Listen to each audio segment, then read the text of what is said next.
अब चलो मैं तुम्हें इस कविता का सरल अर्थ समझाती हूँ। इस कविता में एक छोटी सी बच्ची की मनोगत हमें बताया गया है। एक छोटे से बच्चे को कैसा फील होता है, उनके मन में कैसा लगता है। ठीक है, हमारा जो पहली लाइन है, जब भी मीठी मीठी लोरी माँ रोज सुनाती है, नींद हमें तब आती है। वो कहती है बच्ची, मेरी माँ जब मुझे मीठी मीठी लोरी सुनाती है, ठीक है, थपकी मार के जब सुलाती है, तब मुझे नींद आ जाती है। दूर सभी डर हो जाते, हम सपनों में खो जाते, लोरी गाते गाते हमको छाती से चिपकाती है, नींद हमें तब आती है। वो बच्ची कहती है, जब मेरी माँ मुझे गोदी में लेती है तब मैं एकदम निश्चिंत हो जाती हूँ। ठीक है, मुझे किसी तरीके का कोई भी डर नहीं रहता है मेरे मन में, और मैं सपनों में खो जाती हूँ, मतलब मैं सोने लगती हूँ और सपने देखने लगती हूँ।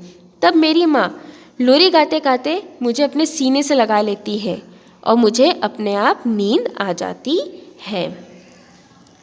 माँ जब गाती है लोरी चुपके से चोरी चोरी, परियों की रानी पंखों पर हमको सैर कराती है, नींद हमें तब आती है।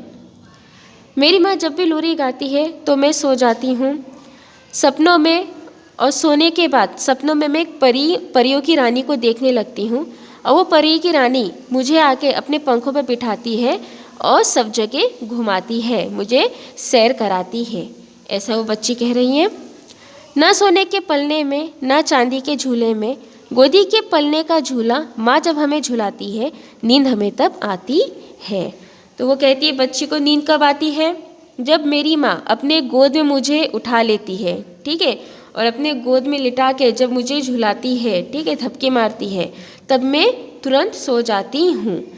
तब ऐसा लगता है कि सोने और चांदी का झूला भी उस माँ की गोद का सामना नहीं कर सकता है। तो ये बात तो सही है बच्चों, सोने और चांदी का झूले में वो मज़ा नहीं लेती जो माँ की गोद में होती है। जब माँ हमें प्यार से अपने पास बिठाती है, लेटाती है और धपकी मारती है, सहलाती है, हमको प्यार करती है, तो वो सोने और चांदी के झूले से भी बहुत बड़ा होता है। सोने चांदी का झूला भी माँ का प्यार के मुकाबला नहीं कर सकता है।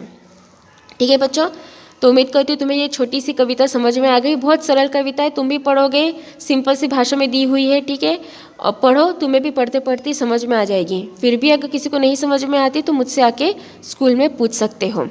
और हाँ, ये कविता तुम्हें अपने नोटबुक में लिखनी है, ठीक है। Okay, thank you.